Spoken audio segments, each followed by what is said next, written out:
What's good, YouTube? DM Gaming here, guys. Hope everybody's having an awesome day, evening, afternoon, morning, noon, night, whenever it is that you're watching this video. I hope that it's awesome. Guys, in today's video, I want to talk about the dynamic things in the game. And two big dynamic things in the weather and, of course, the crowds. So, weather-wise, I'll just jump straight into that. Weather-wise, they mentioned in the deep dive that with weather, you are going to we're going to feel the effects of weather. And this isn't anything new. This isn't really anything new to the game, but I feel like it could operate a little different. I mean, the last time we saw it was in NCAA 14. And in those games where it's pouring down rain, you would see players slip. Receivers, if they're running sharp cutting routes, they would slip. What you didn't really see is like ball carriers slipping. You know, if you juke too hard or you know, make a strong juke move or something to that effect.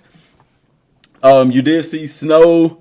Nothing would build up on the field. I do remember like older college football games where, hey, if it was pouring down rain, like water puddles would start to form on the field. You don't really see that much now because the way that the fields are done now, and I'm not talking about turf fields, but I'm just saying fields in general, the drain off is so good. These fields are made so well that you just don't see puddles develop.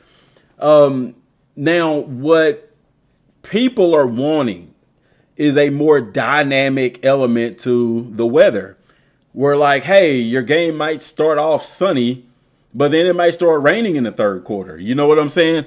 And I remember previous NCAA titles where it was actually even linked to the Weather Channel. So whatever the actual, let's say I'm playing in Tuscaloosa, whatever the actual weather was at that point in time in Tuscaloosa, that's how the weather would be in your game. But I myself would actually like a more dynamic weather system where, hey, maybe it's not raining at this time, but you know, you're going to have rain showers come, or if I'm playing up north, some snow, or, you know, humidity where your players fatigue a little bit faster and stuff like that, you know, because these are real things that you deal with in a football game, you know. Now, they did mention, too, like with the raining and stuff like that, that, hey, you know, the ball security is going to be a bigger deal. You may want to secure the ball when you're getting tackled. You know, what we push, like the L1 button or the left bumper button on the Xbox to secure the football so that if I got tackled, I'd do a better job of holding on to it, you know. Those are things you're going to have to consider now in the raining games. You know, we don't really see that a lot. Like, I think even playing Madden, like in my franchise, I don't think I've had a game where it's raining yet. You know, so it really makes you really consider weather. And I can see why they wouldn't go the extra mile to put something, you know, really big and affects as far as like a dynamic weather pattern or something like that, because I mean, how often does weather affect games? You do have weather delays and things like that, but you're not going to have that in the game. Does that make sense? And then how many games are you playing in the snow? You know, being realistic. So would it be cool to do that? Yeah. But the rarity or the lower chance that it actually happens in a dynasty, I can see why they wouldn't put a big emphasis on that. Does that make sense? So weather-wise, let me know what y'all think. What type of weather do you want, or how do you want weather to operate in the game? You know what I'm saying? Let me know that in the comment section down below. And so for the other dynamic element of college football, the crowds. This is a big one to me. This is a big one to me because I love starting off. We all doing rebuilds.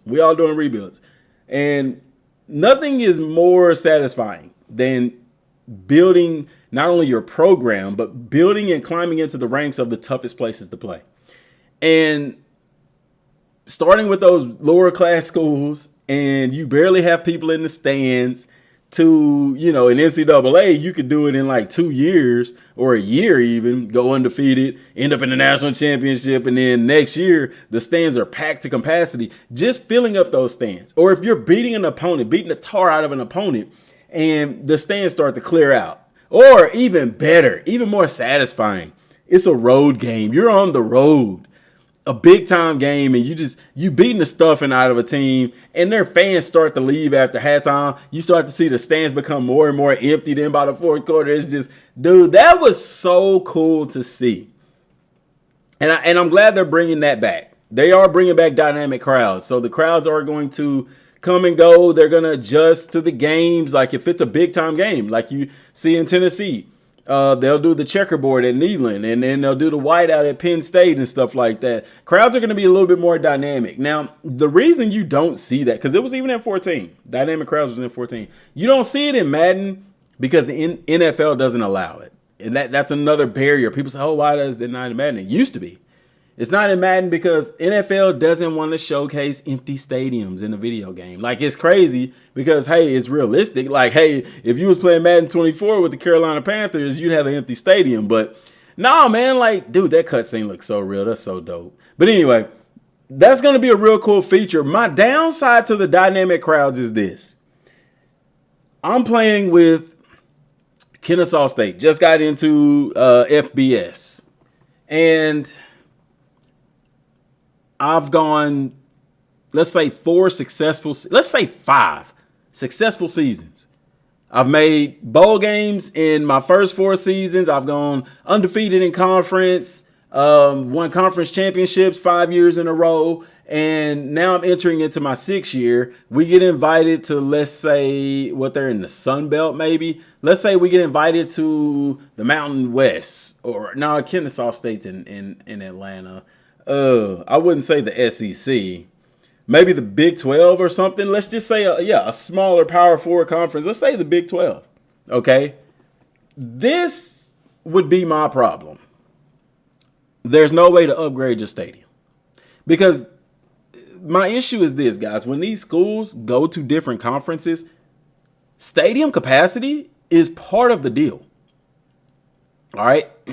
That's why you would see some stadiums even renovate, some smaller schools as they progress. They'll renovate their stadiums if they are on the cusp of being looked at for a conference realignment, for an invite to a bigger conference. And I feel like the game should reflect that, because it's satisfying to build up your program. It's satisfying to bring fans in the stands, and then you get to the point where you can recruit and sign 4- and 5-star athletes and stuff like that. And then it's like, oh, we're still stuck playing at this stadium that can only hold 25,000 people.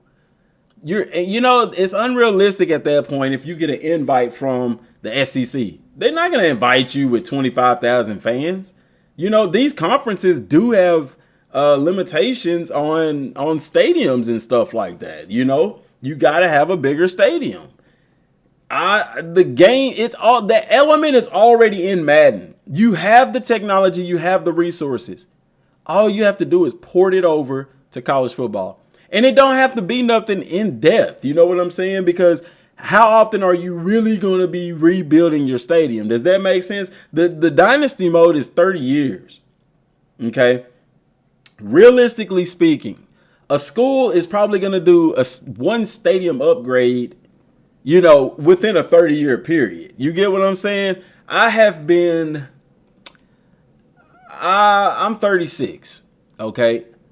I have seen the University of Texas do 2 renovations to their stadium in my 36 years on earth.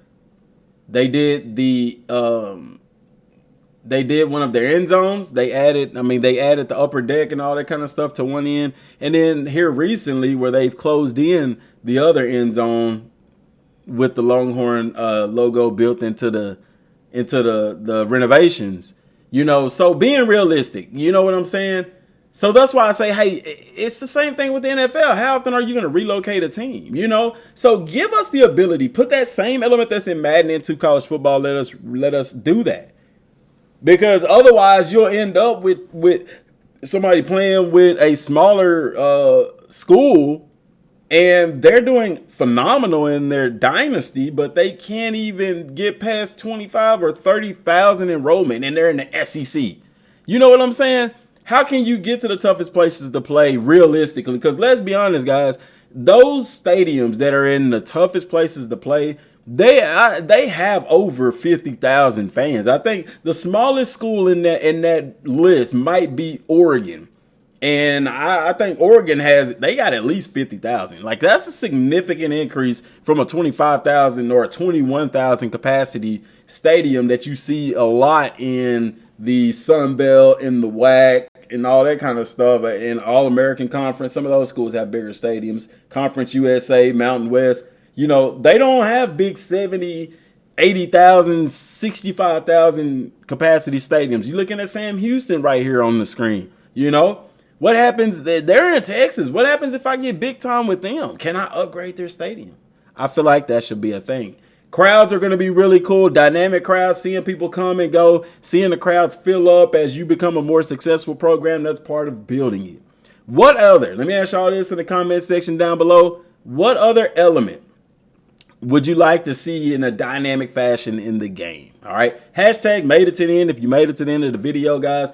And later on today, I am going to be doing the run and shoot playbook series. So turn on notifications. Stay tuned for that, guys. I apologize for uploading a little later today.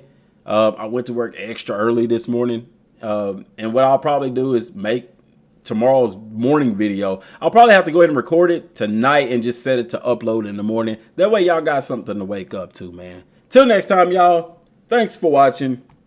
Peace.